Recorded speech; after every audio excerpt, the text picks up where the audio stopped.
नमस्कार, नमस्कार। स्वागत है आप सब लोग का टारगेट ऑन इंजीनियर्स पर। मैं गिरजेश कुमार तिवारी आपको स्ट्रेंथ ऑफ मटेरियल पढ़ा रहा हूँ। और स्ट्रेंथ ऑफ मटेरियल के आपके 85 लेक्चर्स 86 लेक्चर हो गए हैं। ठीक है, आज 87 86। ठीक है, आपके 86 लेक्चर हो गए हैं और आज आपका ये 87 लेक्चर है। ठीक है, आप रेगुलर 86 लेक्चर आप किए होंगे। तो अब आप सब लोग नेक्स्ट 87 लेक्चर करते हैं, जो आज आपका लास्ट चैप्टर होगा स्ट्रेंथ ऑफ मटेरियल का, स्प्रिंग्स, जो चैप्टर 13 है। ठीक है, इसके पहले हम सब लोगों ने सारे 1 बाय 1 चैप्टर्स को डिस्कस भी किए, थ्योरी भी पढ़ा और उसके साथ साथ हमने न्यूमेरिकल प्रैक्टिस भी की। हर एक चैप्टर के कुछ इंपॉर्टेंट न्यूमेरिकल्स, हर एक न्यूमेरिकल अपने आप में अलग अलग टाइप्स के थे। अगर आप देखें तो इंडिविजुअल न्यूमेरिकल कोई एक दूसरे से मैच करता हुआ न्यूमेरिकल नहीं था। हाँ, प्रैक्टिस आपको और करना चाहिए, प्रैक्टिस सेट आपको मिला भी है। बार बार रिवाइज करें इसी कंटेंट को, जो भी हमने आपको अभी तक 87 लेक्चर्स में कराया, 86 लेक्चर में कराया। आप रेगुलर उसी को रिवाइज करते रहें, 1 बाय 1 रिवाइज करें। और कहीं कुछ एक्स्ट्रा आपको स्ट्रेंथ ऑफ मटेरियल में पढ़ने की जरूरत नहीं है। जो टॉपिक आपको ना समझ में आए फिर से उसको देख लीजिए। चीजें बहुत आसान तरीके से आपको बताई गई हैं, बहुत इजी वे में आपको स्ट्रेंथ ऑफ मटेरियल सिखाने की कोशिश की गई है। ठीक है, तो अब नेक्स्ट चैप्टर आपका है स्प्रिंग्स। अब क्वेश्चन, स्प्रिंग क्या है? या अगर ऑफलाइन क्लासेस की बात करें तो उसमें सबसे पहले यही कि आपने स्प्रिंग क्या कहीं देखा है? हाँ, तो मल्टीपल लोगों ने स्प्रिंग तो देखा होगा।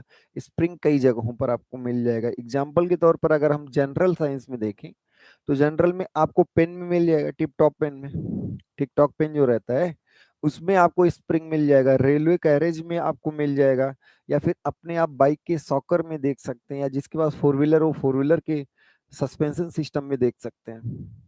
ठीक है, स्प्रिंग आपको डोर क्लोजर में मिल जाएगा। डोर डोर क्लोज जो कर रहे हैं आप, ओपन क्लोज कर रहे हैं, उसमें मिल जाएगा। आपके गद्दी में मिल जाएगा, सीट में, साइकिल के सीट में आप स्प्रिंग देख सकते हैं। तो मल्टीपल जगहों पर, या आप स्प्रिंग बैलेंस अगर आप देखे हो तो स्प्रिंग बैलेंस जो उठाने वाला होता है उसमें स्प्रिंग लगा होगा। ठीक है, स्प्रिंग आपने मल्टीपल जगहों पे देखा। बहुत बेसिक अगर देखे तो रिमोट का सेल जब आप लगा रहे होते हैं, जब आप रिमोट का सेल लगा रहे होते हैं उसमें भी स्प्रिंग लगे रहते हैं। तो स्प्रिंग्स आपने मल्टीपल जगहों पर देखा। ठीक है, अब स्प्रिंग अगर आप देखें तो क्या होता है, आपके वॉच में भी पहले आपका जो, पहले हम तो लोग क्या करते थे, वॉच में एनर्जी स्टोर करते थे घुमा घुमा के, और फिर 24 घंटे आपकी सुई चलती रहती थी। HMD की वॉच, आजकल तो डिजिटल वॉच आने लगे हैं, तो ऐसा कुछ नहीं, सोलर वॉच भी है, तो अब चीजें बहुत एडवांस हो गई हैं। पर हाँ, पहले आप ध्यान रखिए कि पहले हम लोग वही एनर्जी क्या करते थे, स्प्रिंग में रोटेट करके खुद की एनर्जी उसमें स्टोर कराते थे। चाबी भरने की बात होती थी। ठीक है, तो स्प्रिंग आपका जनरल क्या है? हर एक बार हर एक जगह अगर आप देखें तो स्प्रिंग एक ऐसा एलिमेंट है जो क्या करता है, जो एनर्जी को स्टोर करता है। जब आप वर्क करते हैं और दब जाता है, एनर्जी को स्टोर करता है और फिर धीरे धीरे ग्रेजुअली उसको रिलीज करता है। अब उसमें एनर्जी कौन कितना ज्यादा स्टोर कर सकता है, कौन इलास्टिक एनर्जी ज्यादा स्टोर कर सकता है, तो उसी में बात आती है रेजिलेंस, और उसी में टफनेस। तो स्प्रिंग आपका जनरली क्या होना चाहिए, हाई रेजिलेंट मटेरियल का होना चाहिए, और डक्टाइल तो होना ही चाहिए। क्यों डक्टाइल? भाई क्यों डक्टाइल? क्योंकि एक वायर होगा, उसी वायर को ही तो आप फोल्ड करके स्प्रिंग बनाएंगे। एक्चुअल में आप अपने स्प्रिंग को देखिए तो पहले एक वायर रहा होगा, उसी वायर को ऐसे फोल्ड घुमा दिया गया, स्प्रिंग बन गया। बात समझ में आ रही है ना? तो अब ये सारी चीजें हैं। तो स्प्रिंग आप सब लोग देखिए हर जगह आपका क्या होता है, स्प्रिंग में एनर्जी स्टोर होगी, कुछ आप वर्क करेंगे, वर्क करने की वजह से वो डिफॉर्म होगा, और डिफॉर्म होगा तो एनर्जी स्टोर होगी, और धीरे धीरे उसको ग्रेजुअली वो रिलीज करेगा। ठीक है, अब जैसे फंक्शन ऑफ स्प्रिंग की बात करें कि स्प्रिंग कहाँ कहाँ यूज करते हैं, तो स्प्रिंग आपको बहुत जगहों पर मिल जाएगा। जैसे सॉकर के पॉइंट ऑफ व्यू से देखें, अगर हम सॉकर के पॉइंट ऑफ व्यू से देखें तो क्या होता है कि जब गड्ढा आया, जब कहीं जर्क आया, तो अचानक शॉक लोड को एब्जॉर्ब करना, फर्स्ट उसका ये रहता है कि शॉक लोड को क्या करना, एब्जॉर्ब करना, और उसको धीरे धीरे रिलीज करना। जितना ग्रेजुअल रिलीज होगा उतना ही आपको अच्छा सस्पेंशन सिस्टम मिलेगा। तो फर्स्ट उसका हम देखिए, हम एप्लीकेशन या फंक्शंस उसी बेसिस पर बताएंगे जो हमें एग्जांपल्स आते हैं। तो फर्स्ट हमने बताया स्प्रिंग का क्या फंक्शन है कि किसी शॉक लोड को या हैवी लोड को की एनर्जी को एब्जॉर्ब करना और ग्रेजुअली रिलीज करना। सेकेंड अगर हम आपसे कहें, सडनली भी रिलीज कर सकता है, ग्रेजुअली भी रिलीज कर सकता है। नेक्स्ट आपका हो सकता है स्प्रिंग को हम क्या कह सकते हैं, मोशन कंट्रोल के लिए भी यूज कर सकते हैं। जैसे वॉच की बात करें, जैसे जो आपकी घड़ी थी जिसमें आप चाबी भरते थे, जो आपकी घड़ी थी, स्प्रिंग टॉयज भी आपके मिलते हैं। टॉयज अगर कोई आप खिलौना प्लास्टिक का तोड़िए तो उसमें भी स्प्रिंग लगा होता है कई जगहों पर। उसमें देखेंगे कि एक पत्ती नुमा स्प्रिंग ऐसे स्पाइरल फॉर्म में होगा, अभी हम बताएंगे टाइप्स ऑफ स्प्रिंग, लेकिन हर जगह आपको स्प्रिंग मिल जाएगा। गियर स्प्रिंग ये सब तो कॉम्बिनेशन है, मशीन के बेसिक एलिमेंट्स हैं। ठीक है। मैक्स आप अपनी साइकिल में मल्टीपल जगहों पर स्प्रिंग देख सकते हैं, जो खींच के हमेशा एक कंट्रोल वे में आपके लिंक्स को रखना चाहता है। ठीक है। अब जैसे स्प्रिंग अगर हम आपसे पूछें तो फर्स्ट तो यही एनर्जी एब्जॉर्ब करना और ग्रेजुअली रिलीज करना।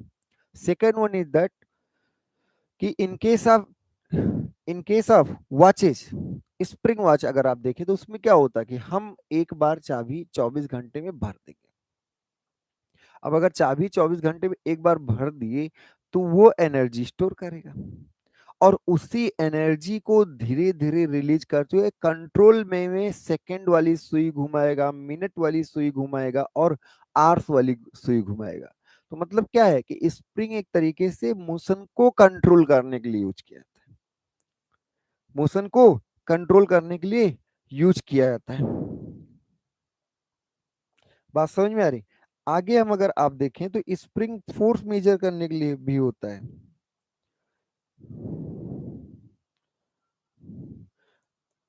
स्प्रिंग आपका क्या होगा, जैसे आप अपना गैस सिलेंडर फिल कराते हैं, गैस सिलेंडर फिल कराते हैं तो उस समय वो क्या करता है, आप कहोगे इसको वेट करो, इसका आप कहोगे क्या करो कि इसका वेट करो। तो जब इसका वेट करो, जैसे ही आप कहेंगे कि इसका वेट करो तो एक उसके पास मेजरिंग ऐसे बैलेंस होगा, तुला होगा, और वो उठाएगा, आप उसमें देखेंगे हाँ ठीक है, कम ज्यादा जो भी हो। तो इसमें क्या वो कर रहा होता है कि स्प्रिंग से ही वो फोर्स मेजर कर रहा है, क्योंकि किसी फोर्स लगने से स्प्रिंग में डिफॉर्मेशन होगा और उसी डिफॉर्मेशन के अगेंस्ट वो बता देगा कि इतना फोर्स लग रहा है। बात समझ में आ रही? तो स्प्रिंग फोर्स को मेजर करने के लिए भी होता है। और देखिए वाइब्रेशंस, जहां जहां वाइब्रेशंस है, जहां भी वाइब्रेशन, जैसे आपका सस्पेंशन सिस्टम है, तो सस्पेंशन सिस्टम में वाइब्रेशन को डैम्प करना, वाइब्रेशन के एम्पलीट्यूड को रिड्यूस करना, स्प्रिंग का काम क्या होगा, एज ए वाइब्रेशन डैम्पर भी होगा, वो स्प्रिंग के उसका कहते हैं सिस्टम के एम्पलीट्यूड को रिड्यूस करने का भी काम करेगा। बात समझ में आ रही? तो ये सारी चीजें हैं। अब धीरे धीरे हम सब लोग पढ़ते हैं, आसान तरीके से आगे बढ़ते हैं। ठीक है। Next, spring, the chapter name is springs and spring. What is spring? First thing is that what is spring. तो हम सब लोग इस चैप्टर में जानेंगे स्प्रिंग क्या है, क्लासिफिकेशन ऑफ स्प्रिंग, और different different types of loading पर स्प्रिंग में कैसा स्ट्रेस डेवलप होगा, स्ट्रेस एनालिसिस करेंगे, फेल्योर के चांसेस को रिड्यूस करेंगे, और उसके बीच में आएगा स्टिफनेस, स्प्रिंग स्टिफनेस। और जब स्प्रिंग स्टिफनेस में आएगा तो स्प्रिंग का सीरीज और पैरेलल कॉम्बिनेशन पढ़ेंगे, स्प्रिंग का हम सब लोग सीरीज और पैरेलल कॉम्बिनेशन पढ़ेंगे, फिर चीजें आसान होके यहीं पे समाप्त हो जाएंगी। स्टिफनेस इसका ज्यादा इंपॉर्टेंट है, स्टिफनेस आपसे पूछा भी गया कई बार। तो स्प्रिंग्स, अब देखिए स्प्रिंग्स आर मशीन मेंबर्स, कुछ है नहीं, सिंपल ये मशीन मेंबर्स है। Spring are machine member, machine के ऐसे कंपोनेंट, कैसे component use to store energy. अब भाई एनर्जी कैसे स्टोर करेगा, क्या कोई उसके पास गोदाम है क्या? नहीं, डिफॉर्म हो जाएगा जब आप वर्क करेंगे, डिफॉर्म हो जाएगा। डिफॉर्म मतलब या तो इलोंग, देखिए डिफॉर्म इसलिए बोल रहे हैं कि कंप्रेशन भी हो सकता है, इलोंगेशन भी हो सकता है। तो डिफॉर्म जब हो जाएगा तो उस डिफॉर्मेशन के लिए आपने वर्क किया होगा और वही वर्क उसमें एनर्जी के फॉर्म में स्टोर हो जाएगा। बात समझ में? तो springs are machine member used to store energy in the form of resilience अब रेजिलेंस के फॉर्म में क्यू वर्ड आपने लिखा, टफनेस क्यों नहीं लिखा? रेजिलेंस क्यों? क्योंकि ये एनर्जी आपकी बाद में रिलीज भी होगी जैसे अनलोडिंग आप करेंगे। इलास्टिक स्टोर एनर्जी होता है। तो spring are machine members to store energy. Spring are क्या कहते हैं, machine members to store energy in the form of elastic strain energy, in the form of elastic strain energy which is known as resilience. ठीक है, आगे spring, spring frequently, आगे हम बताएंगे springs frequently operate with high value of the working stress. Spring को हम बहुत ज्यादा वर्किंग क्यों भाई, इसमें शॉक लोड आने वाले हैं और आपको हम सेकेंड चैप्टर में बताएंगे। अगर आप ग्रेजुअली लोडिंग करते हैं तब जो स्ट्रेस आता है सडन में उसका दुगना आता है और इम्पैक्ट में उसका और कई गुना आता है। इम्पैक्ट फैक्टर जो होता है इम्पैक्ट स्ट्रेस का 2 से भी ज्यादा होता है। सडन लोडिंग का इम्पैक्ट फैक्टर 2 होता है। ये सारी चीजें आपको सेकंड चैप्टर का एकदम लास्ट टॉपिक बताया होगा, थोड़ा सा आप देख लीजिएगा यूनिट 2 का। ठीक है, तो आगे इसमें हमेशा शॉक लोड्स आएंगे, इम्पैक्ट स्ट्रेसेस बहुत ज्यादा होंगे, तो हमें इस तरह डिजाइन करना है कि मैक्सिमम लोड को कैरी कर सके, मैक्सिमम स्ट्रेस को सह सके। आगे स्प्रिंग्स फ्रीक्वेंटली ऑपरेट, स्प्रिंग्स जो होते हैं वो frequently operate with high value of the working stress. Next, usages of spring, spring का यूज क्या है? तो यूजेज ऑफ स्प्रिंग में पहला, springs are used to absorb shock load. Shock load आया, जिससे सिंपल एग्जांपल है कि गड्ढा आया, तो इनके springs are used to absorb shock load and gradually release it. Shock load की वजह से इंपैक्ट एनर्जी को स्टोर करना और उसको धीरे धीरे ग्रेजुअली बहुत स्लोली स्लोली डिसिपेट करना, रिलीज करना, पहला ये आपका फंक्शन हुआ। First usages of spring, the function of spring to are use to absorb shock load and gradually release it. Next, springs are use for store energy, spring जो होगी वो energy store करने के लिए होगी, एंड रिलीज ग्रेजुअली और suddenly. अब gradually भी हो सकता है, सडनली भी हो सकता है। जैसे आप जैसे गन पॉइंट में आप देखिए, तो गन पॉइंट में आपने जब घोड़ा चढ़ाया तो आपने क्या किया, जब भी आपने घोड़ा चढ़ाया, जब उसको आपने ऑन किया तो गन में आपने एक तरीके से स्प्रिंग को कंप्रेस करके एनर्जी स्टोर करा दी, वर्क किया आपने। अब एनर्जी स्टोर करने के बाद वो आपका एनर्जी सडनली रिलीज होता है, और सडनली जब रिलीज होता है किसी को पुश करता है और वो बहुत हल्का सा है तो बहुत ज्यादा वेलोसिटी से आगे बढ़ रहा होता है। बात समझ में आ रही? तो यही चीज होता है कि आप सडनली रिलीज करना चाहते हैं कि ग्रेजुअली रिलीज करना चाहते हैं। जैसे आप टॉयज में बात करें, सॉरी स्प्रिंग टॉयज में ही बात करें, तो स्प्रिंग टॉयज में आपने चाबी घुमा घुमा के स्प्रिंग में एनर्जी स्टोर करा दी, और वो एनर्जी अचानक नहीं, धीरे धीरे जब आगे बढ़ता है कार तो धीरे धीरे वो एनर्जी रिलीज होती है। बात समझ में आ रही? तो स्प्रिंग्स में सडनली भी हो सकता है और ग्रेजुअली भी हो सकता है। एनर्जी स्टोर कर लिया, ग्रेजुअली और सडनली क्या करेगा, एनर्जी रिलीज करेगा। तो springs are use for storing energy and release it gradually और suddenly. Next, springs are use for controlling motion. Spring को हम यूज करते हैं, springs are use to control motion. Springs को हम लोग क्या करते हैं, मोशन को कंट्रोल करने के लिए यूज करते हैं। तो ये थोड़ा सा ध्यान रखिएगा। जैसे जैसे हमने अभी आपको बताया कि स्प्रिंग में जब आप एनर्जी स्टोर कर दिए तो किस तरह से कंट्रोल्ड मोशन होगा, उसके हिसाब से हम लोग बात कर सकते हैं। तो spring are use to control motion, spring are use to measure forces in case of spring balance. तो in case of spring balance you can say that springs are used to control or measure the forces। Spring, good morning spring किसके लिए होगा, spring balance आपका होगा,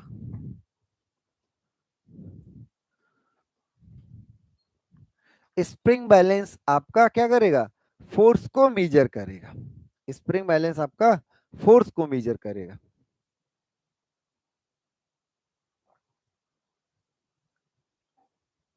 आगे बढ़े, spring are use to measure forces in case of spring balance. आगे भी है, spring are use to provide vibration damping, vibration को अवमंदित करना।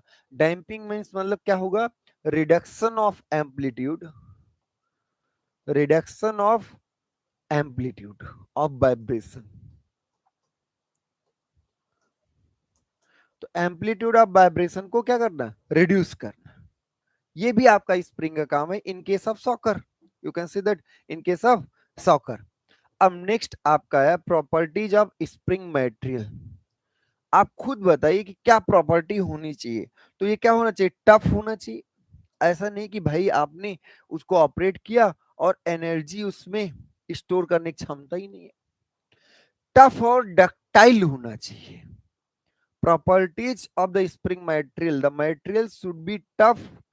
टफ मींस, टफ का सिंपल मीनिंग यहां पर है maximum energy storing capacity before fracture. तो this the material property of the spring must be tough and ductile. Why ductile? Because the shape of spring is provided by the help of plastic deformation. So it should be tough and ductile. It should be what, tough and ductile. आगे बढ़े तो helical springs are either cold formed और hot form. Cold form का क्या मतलब है, simple तो आपको बताया भी गया होगा कि अगर रिक्रिस्टलाइजेशन टेम्परेचर से कम टेम्परेचर पर कर रहे हैं तो उसको हम कोल्ड फॉर्मिंग प्रोसेस या कोल्ड वर्किंग प्रोसेस कहते हैं। और अगर रिक्रिस्टलाइजेशन टेम्परेचर से एबव टेम्परेचर पर कर रहे हैं तो उसको हम कहेंगे हॉट वर्किंग प्रोसेस। ओके। तो अगर पतला सा वायर है, अगर आपका वायर पतला सा है तो आप देखिए स्प्रिंग बनाओगे कैसे। अगर हेलिकल स्प्रिंग बनाना है तो पहले एक बड़ा सा वायर रहेगा और इसी वायर को आप ऐसे मोड़ते चले जाएंगे। बात समझ में आ रही। तो एक पतला सा वायर होगा और इसी वायर को पहले एक सिलेंडर रखा आपने और इसी सिलेंडर के ऊपर लपेटते चले गए, इसी सिलेंडर के ऊपर वाइंडिंग करते चले गए ऐसे। तो ये आपका स्प्रिंग बन गया। क्लियर हुआ सब लोग को। तो अब क्वेश्चन है कि अगर इसका डायमीटर बहुत ज्यादा होगा, लाइक आपका रेलवे कैरेज कपलिंग है, रेलवे कैरेज में जो आपका स्प्रिंग लग रहा है, हैवी ड्यूटी एप्लीकेशंस में जो स्प्रिंग्स है, तो उस सिचुएशन में इस वायर को आपको क्या करना पड़ेगा, रेड हॉट करना पड़ेगा। रिक्रिस्टलाइजेशन टेम्परेचर से ज्यादा टेम्परेचर करना पड़ेगा, फिर स्प्रिंग बनेगा। तो ध्यान रखिएगा स्प्रिंग कोल्ड फॉर्म भी किया जाता है और हॉट फॉर्मिंग प्रोसेस से भी किया जाता है। अब वो कोल्ड फॉर्मिंग और हॉट फॉर्मिंग डिपेंड किस पर करेगा कि साइज, उसका डायमीटर, वायर डायमीटर क्या है, वायर डायमीटर क्या है जिससे आपका स्प्रिंग बनने वाला। तो ध्यान दीजिएगा helical springs are either cold formed और hot form depending on the size of the wire, depending upon the size of the wire. अगर स्मॉल साइज है, स्मॉल साइज, तो स्मॉल और लार्ज क्या होता है, तो if diameter of wire is less than 3/8 inch, if the diameter of wire is less than 3/8 inch, अगर diameter of wire जो है जिससे हमें हेलिकल स्प्रिंग बनाना है वो 3/8 इंच से कम है तो वो कोल्ड फॉर्मिंग होगा, और अगर 3/8 इंच से ज्यादा है तो वो हॉट फॉर्मिंग होगा। बात समझ में आ रही ना। तो अगर आपका मोटा डायमीटर 3/8 इंच से ज्यादा डायमीटर है तो हॉट फॉर्मिंग होगा, और अगर 3/8 इंच से कम है तो वो कोल्ड फॉर्मिंग होगा। क्लियर हो गया ना। If the diameter of wire is greater than 3/8 inch, then the formation of spring must be with the help of hot forming process. And if the diameter of wire is less than 3/8 inch, then spring will be made with the help of cold forming process. तो आगे हम लोग बढ़ते हैं, अगला देखते हैं। ठीक है, मटेरियल आपका जनरली देखें तो मटेरियल टफ एंड डक्टाइल होना चाहिए, और उसमें आपका जनरल अलग अलग मटेरियल है, थोड़ा सा आपको याद करना भी पड़ेगा। Plain carbon steel with high carbon content, plain carbon ही रहेंगे, कोई एलोइंग एलिमेंट ज्यादा नहीं होगा, पर उसमें हाई कार्बन कंटेंट होगा। क्रोमियम वेनेडियम स्टील भी आते हैं जिसमें नाइक्रोम, तो ये ध्यान रखिए क्रोमियम वेनेडियम स्टील्स भी होंगे नेक्स्ट आपका क्रोमियम निकिल और मोलिब्डेनम स्टील होगा, सिलिको मैंगनीज स्टील होगा। तो ये ध्यान रखिएगा, जनरली स्टील्स के ही बनते हैं पर अलग अलग उसमें एलॉइंग एलिमेंट ऐड कर देते हैं, जिसे टफनेस और डक्टिलिटी तो है ही स्टील में, तो टफनेस बढ़े। तो ध्यान रखिएगा, plane carbon steel with high carbon content mostly use material होता है ये। क्रोमियम मैनेडियम स्टील भी होता है, क्रोमियम निकिल मोलिब्डेनम स्टील और सिलिको मैंगनीज स्टील, ये चार मटेरियल्स यूज किए जाते हैं आपके जनरल स्प्रिंग के लिए। बात समझ में आ रही? तो याद रहेगा आपको, plane carbon steel with high carbon content, chromium मैनेडियम steel, और फिर क्रोमियम निकिल मोलिब्डेनम स्टील, और एक क्या है, सिलिको मैंगनीज। स्प्रिंग का classification, the classification of spring. Spring के क्लासिफिकेशन में अब वही हर बार क्लासिफिकेशन में बात वही आके लटक जाती है कि आप किस बेसिस पर कर रहे हैं। What is the basics, what is the आपका, what is the main criteria for classification of spring. तो आपका मेन क्राइटेरिया क्या है उसके लिए, तो आपका फिर वही नजरिए की बात है कि आप किस नजरिए से देख रहे हैं। तो आपका नजरिया first is according to shape, first is according to shape. तो पहले हम शेप की बात कर लेते हैं। तो अकॉर्डिंग टू शेप अगर बात करें तो हेलिकल स्प्रिंग, और हेलिकल में क्लोज कॉइल हो सकता है या ओपन कॉइल हो सकता है। अब इसकी मीनिंग अभी हम बताएंगे। हेलिकल में क्लोज कॉइल भी हो सकता है और ओपन कॉइल हो सकता है। तो first on the basis of shape, ऐसे शेप देखा, अच्छा तुम हेलिकल हो। तो हेलिकल क्या होता है, हेलिक्स क्या होता है, अगर आप हेलिक्स देखें तो रोटेशन के साथ साथ ट्रांसलेशन, ये हेलिक्स है। इसमें देखिए हर एक कॉइल रोटेट तो कर रहा है, फिर आगे भी बढ़ रहा है, तो दिस इज हेलिक्स।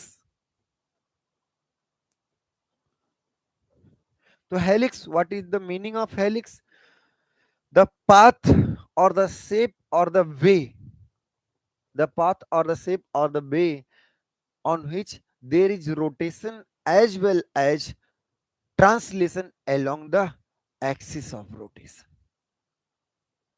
अब इसको ध्यान से, अब रोटेट भी कर रहे हैं, थोड़ा सा आगे बढ़ जा रहे हैं, रोटेट भी कर, ऐसे आप कई जगहों पे सीढ़ियों को देखे होंगे, ये स्पाइरल नहीं है जो आप अपने कॉपी का स्पाइरल नोट्स बोलते हैं, उसमें जो आपका वायर लगा हुआ है वो हेलिकल है, वायर इज हेलिकल। और हेलिकल क्या होता है, rotation as well as axial translation, simple सी बात है।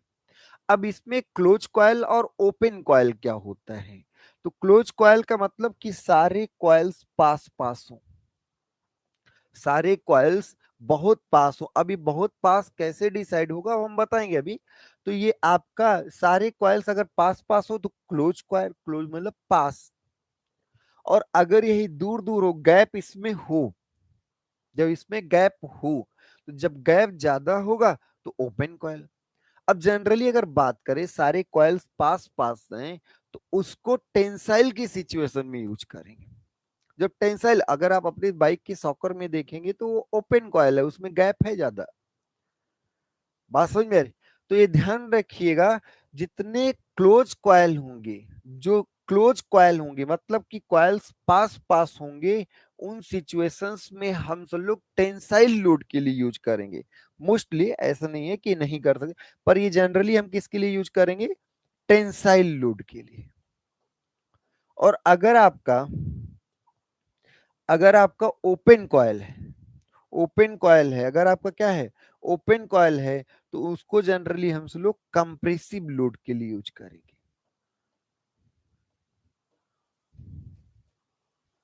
समझ में आ रहा है? तो आप पहला शेप के बेसिस पर कहे कि this is the helical spring, and helical spring is in the form of helix, it may be open coil और क्लोज कॉइल। क्लोज कॉइल में or the coils are very close to each other, and in case of open coil the separation between the coils, two consecutive coils, is more। okay, conical और इनवल्यूट springs, अब देखिए conical और इनवल्यूट, अगर आप अपने remote के cell में देखिए तो ऐसे धीरे धीरे इसका क्या होगा, शेप छोटा होता जाएगा। ये आपका कोनिकल और इनवल्यूट स्प्रिंग कहलाता है। ये आपका जो है ये क्या है, कोनिकल और इनवल्यूट स्प्रिंग, मतलब स्पाइरल हेलिकल की तरह ही हो, बस उसका हो गया और डायमीटर धीरे धीरे रिड्यूस होने लगे, तो इसको कोनिकल और इनवल्यूट कहते हैं।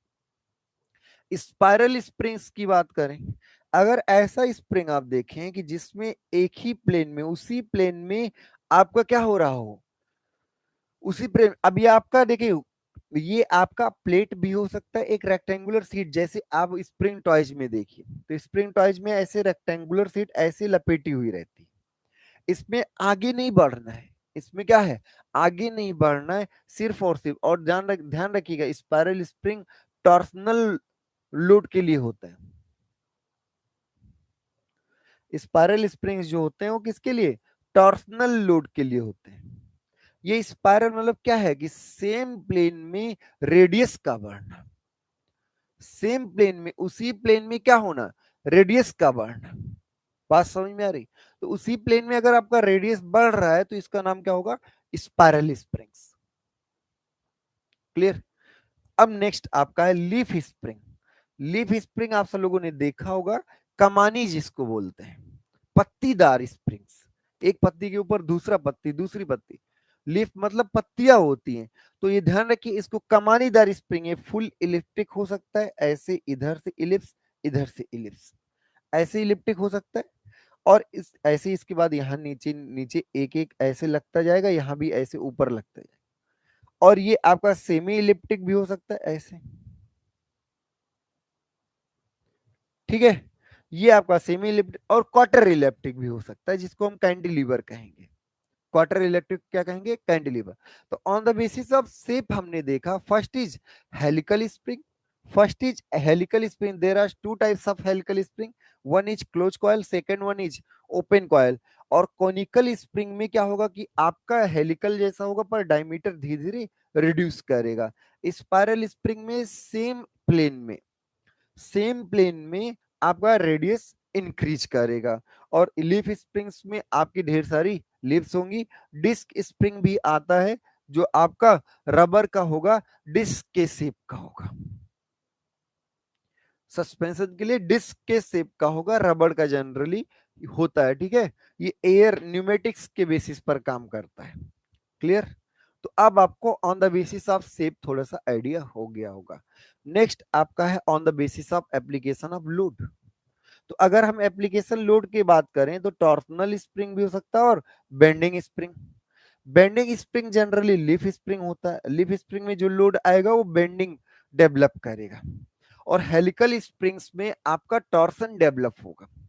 हेलिकल स्प्रिंग में क्या होगा, टॉर्सन, टॉर्क डेवलप होगा। तो टॉर्सनल या स्पाइरल स्प्रिंग टॉर्क को कैरी करने के लिए होता है, ध्यान रखिएगा। स्पाइरल स्प्रिंग किसके लिए होता है, टॉर्सनल लोड के लिए होता है।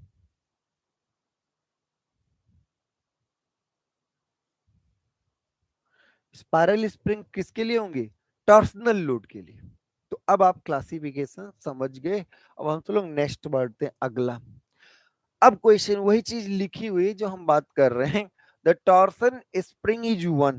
टॉर्सन स्प्रिंग वह होता है, कौन होता है, the torsion spring is one, कौन होता है भैया, तो torsion spring in was is one which is subjected to twisting movement। Torsional spring वह स्प्रिंग होता है जिसमें ट्विस्टिंग मोमेंट या टॉर्क लग रहा हो, और the resilience of such spring is mainly due to torsion. इन सब में रेजिलेंस जो होगा, energy store, elastic store, energy store करने की क्षमता होगी, जो क्या होगी, मेनली ड्यू टू टॉर्सन। इसमें एग्जांपल आया close coil helical spring, close coil helical spring. Next bending spring one, जैसे हेलिकल स्प्रिंग में आगे हम और डिटेल में करने वाले हैं। अब आपका ये जैसे लीफ स्प्रिंग्स है, लीफ स्प्रिंग में आपका मल्टीपल लेयर्स के फॉर्म में रहेगा, जब इस पर लोड लगाओगे तो ये बेंड होना चाहेगा। पुराने जीप में देखे तो कमानीदार ही जीप होती थी, आपके ट्रैक्टर ट्रॉली में लगा रहेगा, आपके क्या कहते हैं बैलगाड़ी में लगा रहेगा। तो वही bending spring is one which is subjected to bending only। Bending spring वह स्प्रिंग होता है जिसमें सिर्फ क्या लग रहा हो, बेंडिंग लग रहा हो, और the resilience of such spring is mainly due to bending. और इसका एग्जांपल है लीफ स्प्रिंग। इसका एग्जांपल क्या है? Leaf spring. अब ये आपका स्प्रिंग है, ये आपका क्या है? स्प्रिंग है। इसको थोड़ा ध्यान से देखिए आप।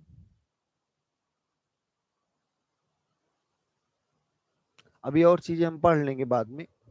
ये आपका स्प्रिंग है, ध्यान से देखिएगा केवल, बाद में इसको हटा देंगे।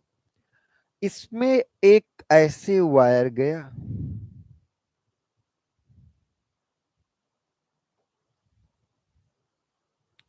एक ऐसे वायर गया, और ये घूम के फिर पीछे निकल के फिर ऐसे, फिर ऐसे, फिर ऐसे। अब अगर आप ध्यान से देखें तो ये वायर पीछे गया, फिर ऐसे घूमते घूमते घूमते घूमते आगे आता जा रहा है, ऐसे बनता जा रहा है। ऐसे क्या बनता जा रहा है? स्प्रिंग बनती जा रही है, और फिर अल्टीमेटली यहां पर। बात समझ में आ रही है ना?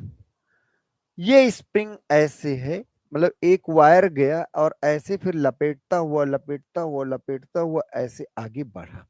अगर हम इसकी बात करें तो ये क्या है? This is the wire diameter.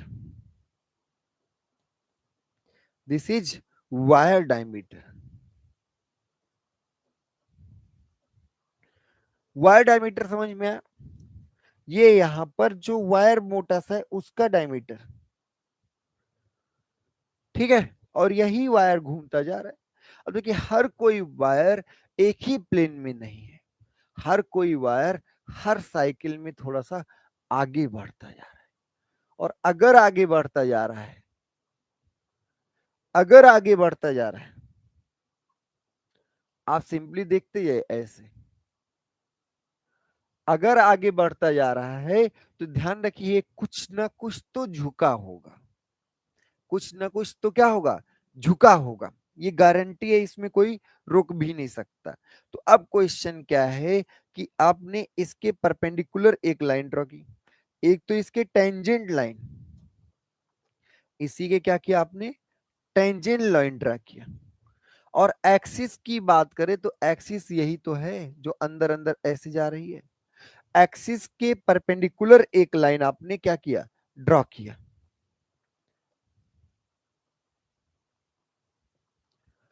Axis vertical है और एक्सिस में एकदम सरफेस पर नहीं, बीचों बीच में है। एक्सिस वर्टिकल है और एक्सिस के परपेंडिकुलर ये ट्रांसवर्स एक्सिस हुआ, और उससे किसी भी स्प्रिंग पर टेंजेंट लाइन, किसी भी कॉइल पर टेंजेंट लाइन जो इंक्लिनेशन एंगल है वही क्या है? Helix angle. वही क्या है आपका? Helix angle. अब आप खुद सोचिए, अगर हेलिक्स एंगल ज्यादा होगा तो स्प्रिंग्स दूर दूर होंगी। अगर हेलिक्स एंगल ज्यादा होगा तो कॉइल्स दूर दूर होंगी। ये एंगल ज्यादा होगा। तो जब आपका हेलिक्स एंगल ज्यादा होगा तो उसको ओपन कॉइल कहेंगे, और अगर आपका हेलिक्स एंगल कम है तो क्लोज कॉइल कहेंगे। बात समझ में आई? तो आप ध्यान से समझिएगा। If the helix angle is more than 10 degree, if the helix angle is more than 10 degree, the spring is known as open coil spring. And if the helix angle is less than 10 degree, the spring is known as closed coil spring. Or what is the helix angle? Helix angle is the angle between two lines. Which two line? One is the plane or line perpendicular to the axis of the spring, the line perpendicular to the axis of spring, and line tangent to the coil of spring, and the line tangent to the coil of spring। बात समझ में आ रहा है ना? ठीक है। तो transverse plane, ये आपका ये जो होगा ये हॉरिजॉन्टल क्या होगा? ट्रांसवर्स प्लेन से कॉइल का इंक्लिनेशन एंगल हेलिक्स एंगल कहलाता है। और अगर ये एंगल ऑफ इंक्लिनेशन 10 डिग्री से ज्यादा है तो ओपन कॉइल, और 10 से कम है तो close coil spring. Okay, clear हुआ? तो अब हम सब लोग ध्यान देते हैं इन सब चीजों को, फिर से आगे बढ़ते हैं।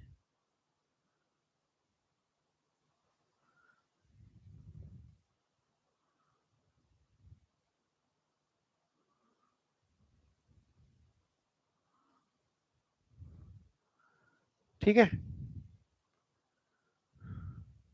इसको मिटा दो, तो केवल समझाने के लिए जूम किया था आपको, और फिर आपको समझ में भी आया होगा। ठीक है, कोई भी चीजें कंटेंट नहीं छूटना चाहिए, नहीं तो जूम करने के चक्कर में कंटेंट छूट जाए, वो भी अच्छी बात नहीं है। ये एग्जाम्पल हो गया था, लीफ स्प्रिंग की बात हो गई थी, और फिर हम सब लोगों ने बात कर ली थी।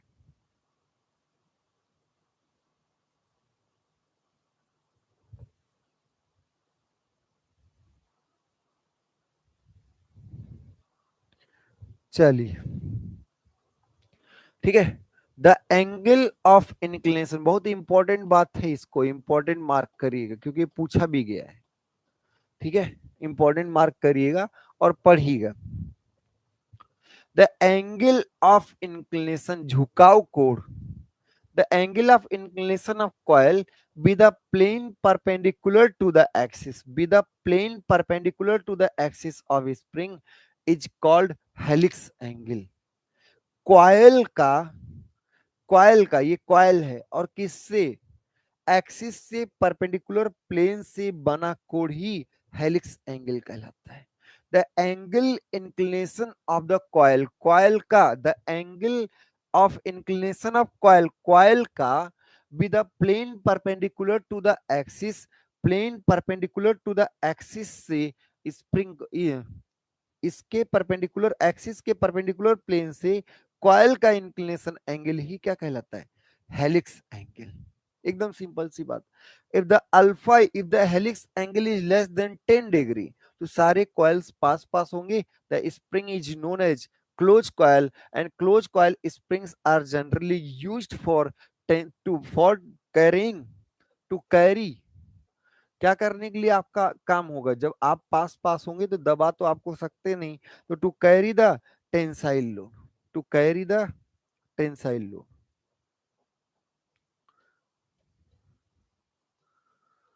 टेंसाइल लोड को कैरी करने के लिए। ठीक है, और open coil, then the spring, open coiled spring, open coiled spring किसके लिए, the spring is open coil if the alpha is greater than 10 degree, and open coiled springs are generally used to carry, or generally used to carry what, to carry compressive load,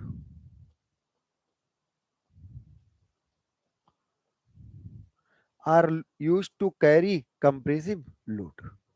okay, clear है ना सबको, everything is clear.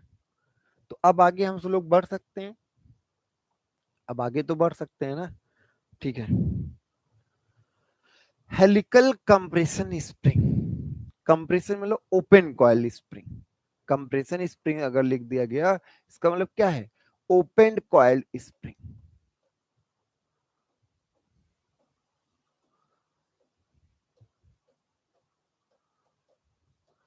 Open coiled spring, helical compression spring. अब देखिए, इसी में आपसे अगर हम बात करें, हेलिकल कंप्रेशन स्प्रिंग आपको हम पहले दिखाएं, ये है हेलिकल कंप्रेशन स्प्रिंग, ये आपको दिखाया गया, ये सामने वाला केवल आपको दिखाया गया, एक्चुअल में क्या होगा कि ऐसे, ऐसे घूमता हुआ, फिर पीछे से आके फिर ऐसे घूमता हुआ, फिर पीछे से आके फिर ऐसे घूमता हुआ, मतलब हर बार आपको ऐसे घूमता हुआ दिखाई देगा, पीछे गया, फिर ऐसे, पीछे ऐसे गया, फिर ऐसे तो घूम के आया होगा। एक्चुअल में ये पीछे ऐसे घूमता घूमता घूमता ऐसे ही तो आपका स्प्रिंग होगा। तो हम सब लोग इसी डायग्राम को ध्यान से देखते हैं, इंपॉर्टेंट बातें ध्यान दीजिएगा, क्या क्या बातें हम बोल रहे हैं। अगर ये क्रॉस सेक्शन जो दिखाया गया है, इस क्रॉस सेक्शन की बात करें, फर्स्ट हम आपको एक एक चीजें, सारी चीजें बता रहे हैं। अगर इस क्रॉस सेक्शन की बात करें तो इसका डायमीटर क्या कहलाएगा, वायर डायमीटर, इसका डायमीटर क्या होगा, wire diameter, this is known as wire diameter. तो first, small D is equal to wire diameter.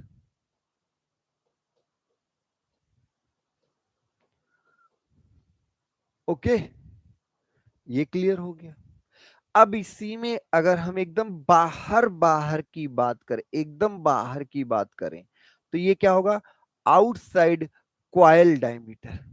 या इसको बोलने की जरूरत नहीं है, सिंपली आप बोल सकते हैं D O. D O is the outside diameter.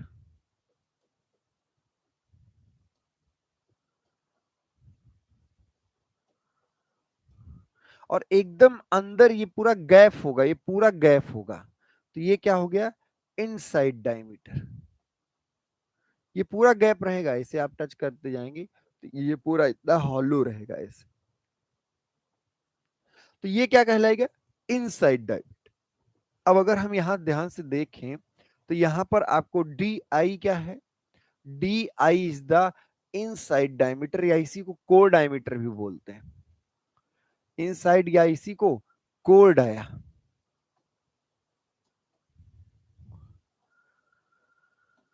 This is known as core diameter और इनसाइड डायमीटर। ओके, तो अब यहां से अगर आप ध्यान से देखें तो आउटसाइड डायमीटर इक्वल टू जो होगा, outside diameter equal to inside diameter, inside diameter plus 2 times of d. What is small d? What is small d? The small d is the wire diameter. Small d is the wire diameter. तो यहां से अगर आप ध्यान से देखें चीजों को, तो inside plus 2 times of wire plus 2 times of wire diameter is equal to outside diameter, is equal to outside diameter. बात समझ में आ रही? अब एक डायमीटर और होगा, ये आपका होगा mean coil diameter. This is not inside not outside, not inside not outside, this is mean, mean coil diameter. D is the mean coil diameter.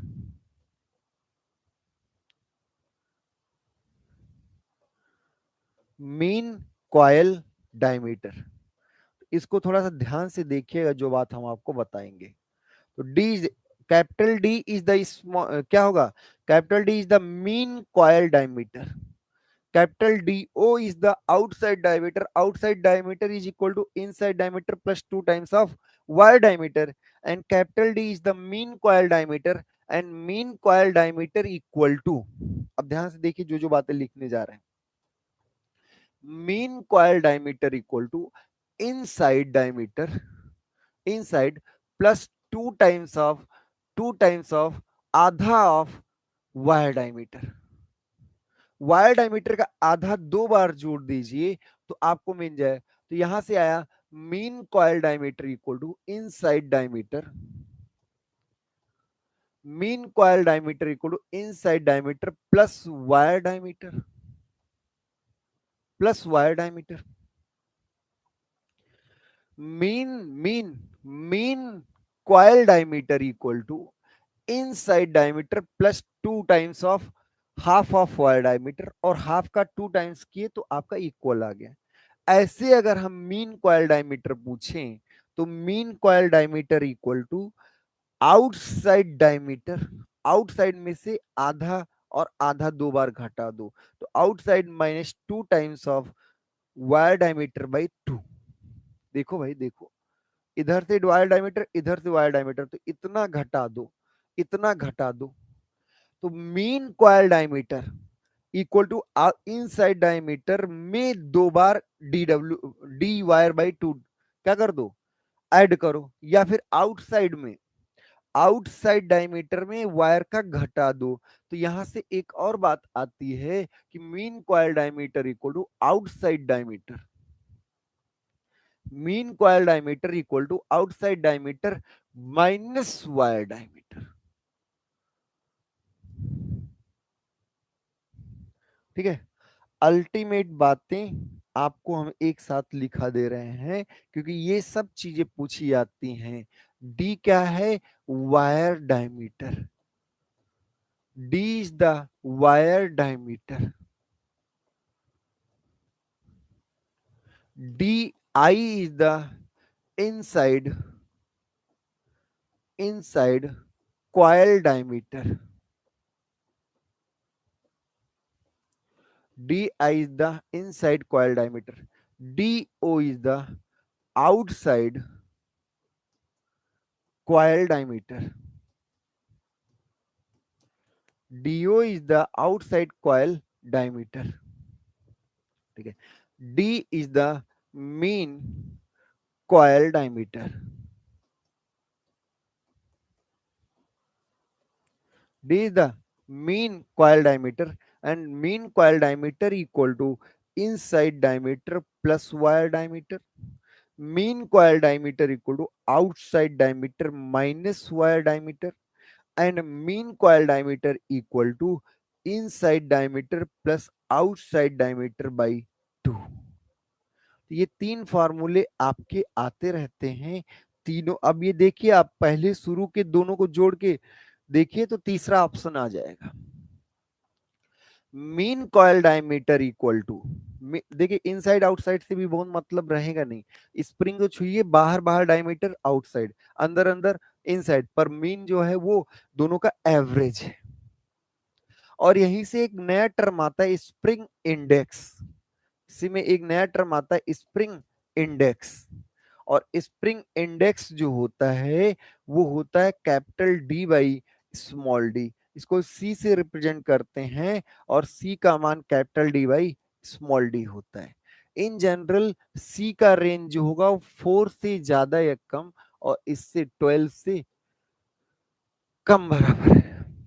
तो 4 to 12 के बीच में सी का मान होता है, जैसे मान लीजिए 12 से ज्यादा हो गया तो बनाना कठिन हो जाएगा, और आपका 4 से भी अगर कम हो गया तो भी बनाना कठिन हो जाएगा। तो इन जनरल सी का रेंज जो होता है 4 to 12 होता है। The range of spring index is 4 to 12।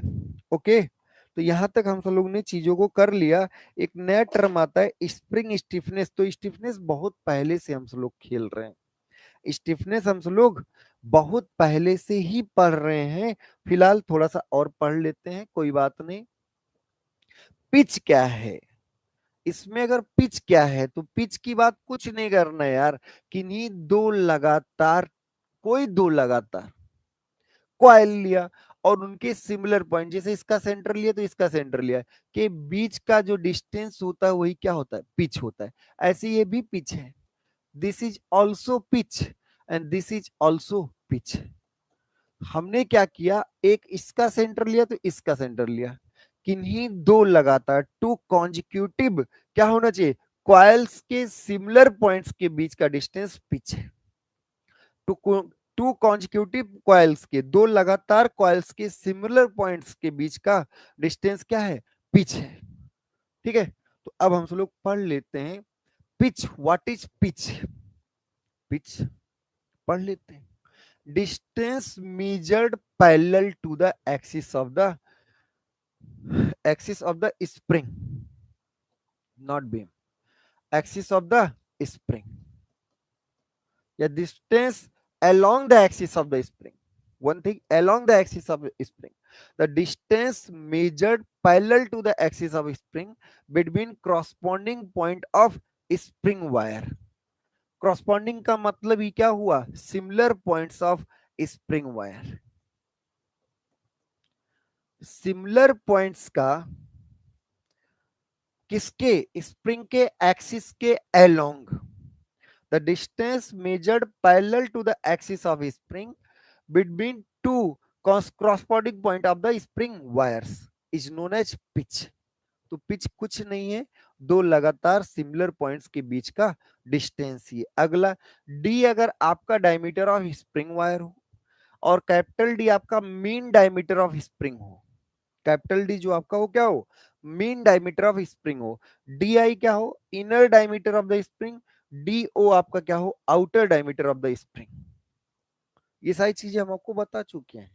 तो ये wire diameter, mean diameter, inner diameter, outer diameter. Inner diameter में अगर हम देखें तो आउटर में 2D घटन गलत लिखा हुआ है, ये 2D/2 होना चाहिए, ये गलत लिखा हुआ है। तो आप ध्यान रखिए, डी जो होगा वो डी आई प्लस डी होगा, या डी आई जो होगा वो मीन डायमीटर माइनस डी होगा। ऐसे आउटसाइड डायमीटर माइनस डी जब करेंगे तो आपका मीन डायमीटर आएगा, या इसी में हम बात कर सकते हैं कि outside diameter equal to mean diameter plus wire diameter. यहां पर 2 हटा लीजिएगा और सही है, ये 2 हटा लीजिएगा, ठीक है। तो ये करेक्ट कर लीजिएगा। Next, what is the spring index? तो आप spring index, ratio of diameter of spring, ratio of, अब देखिए हर बार डायमीटर ऑफ स्प्रिंग का मतलब क्या होगा, मीन डायमीटर बताएंगे, mean diameter, the ratio of mean coil diameter to the wire diameter, the ratio of mean coil diameter to the wire diameter, ठीक है। मीन कॉइल डायमीटर और वायर डायमीटर का ratio जो होता है वो D by D, that is known as spring index, ठीक है। यहां तक हमने आपको करा दिया। Next, the value of spring index varies from 4 to 12, the value of spring index varies from 4 to 12, 4 से 12 के बीच में स्प्रिंग इंडेक्स की वैल्यू बदलती रहेगी। If C is less than 4, अगर सी का मान लेस देन, तो इसको मैन्युफैक्चर करना कठिन है। अरे भाई बहुत मोटी स्प्रिंग हो जाएगी, कॉइल डायमीटर बहुत ज्यादा हो जाएगा, या फिर आपका इससे कम है तो आपने वायर डायमीटर ज्यादा ले लिया। तो अगर if C is less than 4 difficult to manufacture, और अगर सी 12 से ज्यादा है तो बकलिंग हो जाएगा हर बार। इसलिए आप ध्यान रखिएगा, in general the range of spring index, the range of spring index is mostly 4 to 12। Spring stiffness, what is the spring stiffness? कुछ नहीं, इसी को स्प्रिंग रेट भी कहते हैं, इसी को स्प्रिंग कांस्टेंट भी कहते हैं। इसी को क्या कहेंगे? देखिए स्प्रिंग इंडेक्स अलग है, spring index is the D by D mean coil diameter to the wire diameter.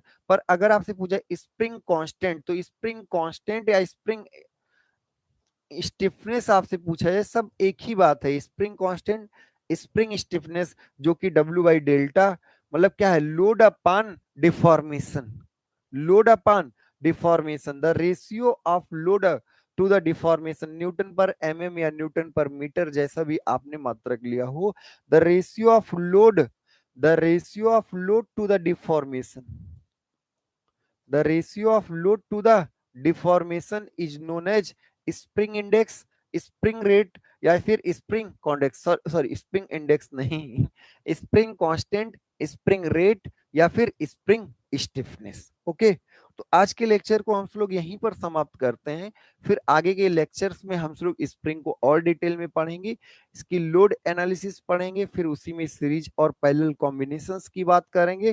तो सब कुछ डिटेल में हम लोग करेंगे, और फिर स्प्रिंग समाप्त होगा और उसी पर आपका सोम का चैप्टर भी समाप्त होगा। ठीक है, तो आज के लिए इतना ही करते हैं।